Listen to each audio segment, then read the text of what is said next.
We interrupt your regularly scheduled YouTube video to bring you important news such as Mass Effect 3 multiplayer tips. Top 10.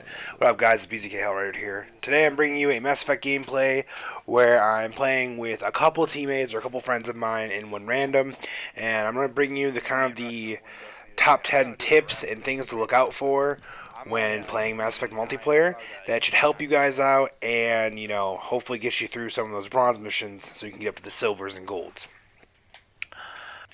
First and foremost, tip 1, you want to squad up. Squadding up in Mass Effect multiplayer will increase your chances of survival, getting through the 7 waves on bronze, and literally every other difficulty. To start, you should have at least a couple friends on PlayStation Network. If not, I'm sure you can go to like a Mass Effect forum or look online, like on Twitter, through hashtags or something like that. But yeah, squad up. It's much easier to play this game when you have communication, where you know where all the big enemies are, you team fire, you use your abilities in sync and combos, it's all that good stuff. With that said, we're going to step right into tip 2, diversity in your squad makeup. You don't want everyone using the same character. It just doesn't work well. Like if 4 people were using soldiers, you might be able to get through just fine, but it's better to at least sync up and have a couple different characters with the different abilities so you can get through situations a little bit easier or better than expected. With that said, I would suggest like 2 biotics, either a Vanguard and full biotic, or a 2 regular biotics with like throw and pull and things like that, so you can make biotic combinations and biotic explosions, so you can take down bigger areas of enemies and bigger enemies altogether. With that said, the other part of your makeup, you could do like a soldier and infiltrator, so you can have tech powers and tech combinations go off, and the infiltrator can go invisible and safely revive people or safely take down objectives within the 7 rounds or 7 waves. Soldier can easily tank and bust out some serious damage if you're doing it right. But with that said, you need to keep leveling up your characters and keep on that and coordinate with your squad.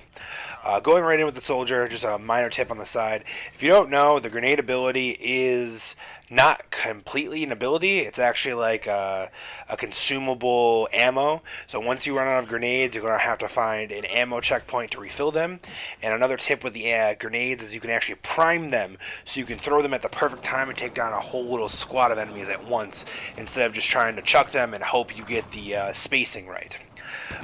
With the grenade tip, we're going to go right into tip 3. Memorize the locations of ammo boxes. Ammo boxes are literally going to save your life, especially with spammable, fast-firing weapons. When you eat through all that ammo, you're going to need to know where the ammo boxes are. And especially if you're a soldier, to refill your grenades. Now, you can't just memorize like 1 or 2 of them. You should kind of learn where they all are. Usually there's 4, 1 in each corner, and maybe either 2 in the middle on like lower or higher levels, but nonetheless you should learn those, be able to resupply on the move and resupply while evading enemies, so you can have your grenades, full weapon ammo, all that other good stuff in the way. So tip 4, every time you start a game or before you start a game, you have to look at your loadout. When you complete a match, you get multiplayer points, experience, all that other good stuff. Experience obviously goes into your character's rank up, and the more he ranks up, the more skill points you get, the more skills you unlock. Now, when looking at that, you're also looking at your credits, or the multiplayer credits you'll be earning. So multiplayer credits can be spent in the store, and you can buy different levels of packs or requisitions, if you will. The highest, I believe, is like premium, and you can buy that with real money and or 100,000 Mass Effect points. If you buy the premium pack, it's basically guaranteed a character, guaranteed a weapon, guaranteed an ultra rare version of one of those, and then some consumables. Consumables, if you don't know, are your D-pad instruments. The down arrow on the D-pad will let you self-revive if there's no one near you and you're bleeding out, and especially if your team's trying to get to that extraction point. The left D-pad will give you your health back if you're really low on health and you're in a really crappy situation, you can't take cover and you need to run away. Up on the D-pad is the Cobra RPG. If you guys haven't figured out the Cobra RPG yet, basically there's a really scary enemy that's in front of you. Let's say Hydras, let's say the Observers, I think they're called for the other race. Basically shoot them at the ground right next to their feet. You'll wipe out an entire area and kill both enemies like nothing. Great one-off weapons. You only get 2 of them unless you get a pack that expands your current holding. And right on the D-pad is ammo return. Say how I was talking about earlier with the soldier, if you can't get to an ammo return, you're kind of screwed. Well, at least you have a consumable ammo pack that'll give you your grenades back and refill your weapons if you're really stuck in a bad situation. So talking about bang for your buck with the Cobra RPGs, make sure you're stocked up on consumables. If you don't know, I think it's like the cheapest pack you can buy with your Mass Effect points. It's like 2,000 points or less, and you'll basically be guaranteed one of each consumable, which when you're going on the higher tiers of enemies and higher levels of the extractions and things like that, like gold and bronze, you're going to need those, especially to take down groups of enemies that you're not prepared for or you're being overrun with. So on the end screen, we're also talking about skill points. Don't be afraid if you haven't unlocked any of the extra characters yet. All the human characters are pretty much duplicates of each other. There's male and female versions of every character, but their skill points don't actually change. So I'm running the male soldier right now, and I built it a certain way that it would pretty much benefit my playstyle. But say somewhere down the line, we need to change up that character or change it up for like a team offense. Well, don't fret. There's a human female soldier that you can build the opposite way of what you built your first soldier as. But if you got one of those rarer characters and there aren't duplicates of them, you can actually buy a respec for your character and reassign all the skill points that you allotted, so you can re-change its abilities and effects they will have, just in case you built it the wrong way the first time around. I believe we're on the 6th or 7th tip by this point. For that tip right now, we're going to call it Know Thy Enemy. There's 3 factions in the game currently. I don't remember what they're all individually called, but on the final couple waves of your mission here, like on 5, 6, and 7, you start seeing differentiated enemies. Like for this faction that we're fighting right now, the Krogan Berserker comes out. The Krogan Berserker is like a tanky character that can take a lot of damage and rush the hell out of you. With that said, that's only one of the special kind of enemies that you'll see. You can see anything from like snipers to biotic users to berserkers to something called hydras, which are giant like tank mech users. And then occasionally, I think that this is with this enemy, you'll see the observers, which have like a biotic field. All of these special enemies usually have weak points. That considered, some of them don't. They just take extra damage and they're just a little bit more of a nuisance. But the Hydra, I believe, takes more damage in the like glowy yellow center. The Observer has a metal disc floating around it that you need to shoot and kill before you can actually damage the Observer itself. But all of that stuff can be bypassed with a Hydra RPG rocket right at the feet, so keep that in mind. With the robotic enemies, you'll see the giant tanks that almost look like Hydras, but aren't quite. They open their metal faceplate in the front, really revealing a glowy red dot, and you just light them up in that, and you'll eventually just destroy their health and maybe make them stagger so they can't fire upon you. But with each enemy faction, there are twists and turns that you're not really expecting. Some may be invisible, some might have more armor, some might have shields. Just keep it in mind what you're fighting against and what to be prepared for.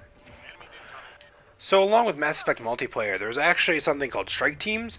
You unlock these in the normal story mode, and what strike teams do are allow you to put a robotic team with some kind of elemental like stat or statistic that you can send on missions to get you supplies for single player.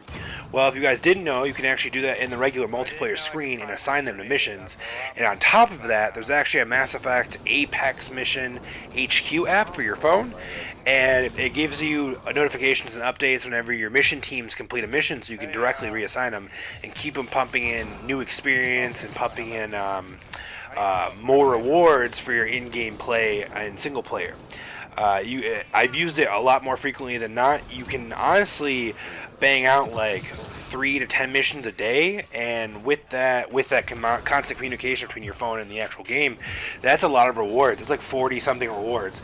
Now I have about like 100 almost rewards in the HQ app, and I haven't actually used or played through single player yet, so I know it'll give me like materials, weapons, variants, all other good stuff, and it'll just be a nice little niche to have as soon as I jump into single player. Speaking about variants, if you do open up a pack, this is like tip number 8. If you do open up a pack and you get a duplicate weapon, it's not just discarded. It actually makes a Mark II or whatever number version of that weapon you have. So if you have the basic Predator pistol and you get another one, it becomes a Mark II Predator pistol. And basically, it uses the technology of the old one and boosts it with this current one. So it might have better damage and more magazine. And you can boost it up to 10 times. At least that's what it was in Mass Effect 3. And you can change some of the early starting pistols to some disgusting weapons later on. It might not be as good as some of the rare weapons, but what are the chances you're going to get duplicate rare weapons to actually buff those up also? Just keep that in mind. Last couple tips here. One of the easiest tips, but one you might not know, since it's not a locked cover system or locked third-person cover system like Mass Effect 3 was, it's a little bit harder to notice. But when you take damage and you're out in the open, it actually takes longer for you to recover your shields and health than if you were sitting behind cover. Now, everything almost looks like cover, but not everything acts like cover, so just keep that in mind. You're gonna have to really walk up to it and like sit behind it. You can't just sit like 2 or 3 spaces away. You have to really like crouch in there, and if there's too many people on cover, it kind of bumps you off and doesn't work correctly. So just keep that in mind. But if you're really low on health and you're with your teammates and you can afford it, definitely sit behind some cover and regenerate your shields and be able to recover that health that you need, so you can live and you don't be a burden to your teammates and they don't have to step back and revive you. Now, since we're on the final and last tip, we're going to talk about Wave 7. Wave 7 is when they throw everything they possibly have at you, and it's also the extraction round. Now, most people think, oh, extraction round, okay, this is the time we get to leave. They give you a timer, it's like 1 minute and 30 seconds, you got to be on this platform or wherever it's located by the time it's over. Most normal people would rush straight to that platform and just hide it out. And Which would make sense, right? No, do not do that. Do not rush to the extraction point until you have like 30 seconds or less. If you all rush there, you're going to bottleneck. Normally bottlenecking is a good thing, but you're going to make every single enemy that would normally be spread out and unfocused all focus on your entire floor and your entire squad, and they will literally pound you into oblivion, especially in the earlier like bronze level rounds, and especially when you don't have the weapons to actually fight them off, and also especially when you don't have the skill points or the damage to really keep them at bay. So just remember, stay spread out, take down as much enemies as you can before the final 30 seconds of the extraction, and then once you start hearing that timer turn red or you hear the beeping, start hauling butt over to the extraction point so you can get the medal for full extraction, which will give you extra experience at the end of your mission. Hope you guys enjoyed the gameplay. Hope you guys enjoyed the multiplayer tips. If you guys want to see anything else from me on Mass Effect, please leave it in the comments down below. If you guys enjoyed the video, please throw a thumbs up on it. And as for now, good luck to all you Pathfinders out there. And this is your boy BZK Hellraider signing off.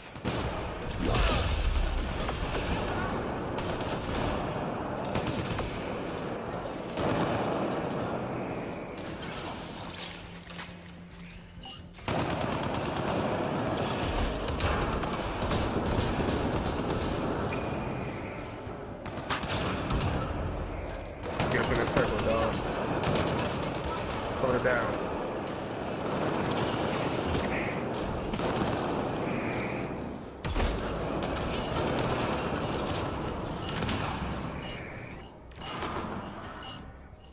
Full extraction. Not even a move. Pariah. Target's down, everyone's standing. Rings are under. Good shit. Well, that pistol is a shotgun, dog.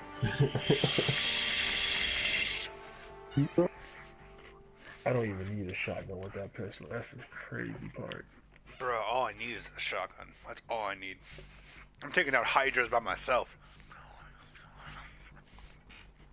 That pistol saying, "Grah, grah, grah." Shoddy, bro. No. My pistol. My pistol is a shotgun. I think shit dog. needs to get reworked though, for sure. Damage wise, shit definitely needs to get looked at. Combat powers, weak points, shotgun kills, object score. Yo, what the fuck did this boy do? And he got second place. He got no medals. He got what? What happened here? What the fuck's going on? Where That doesn't make no sense.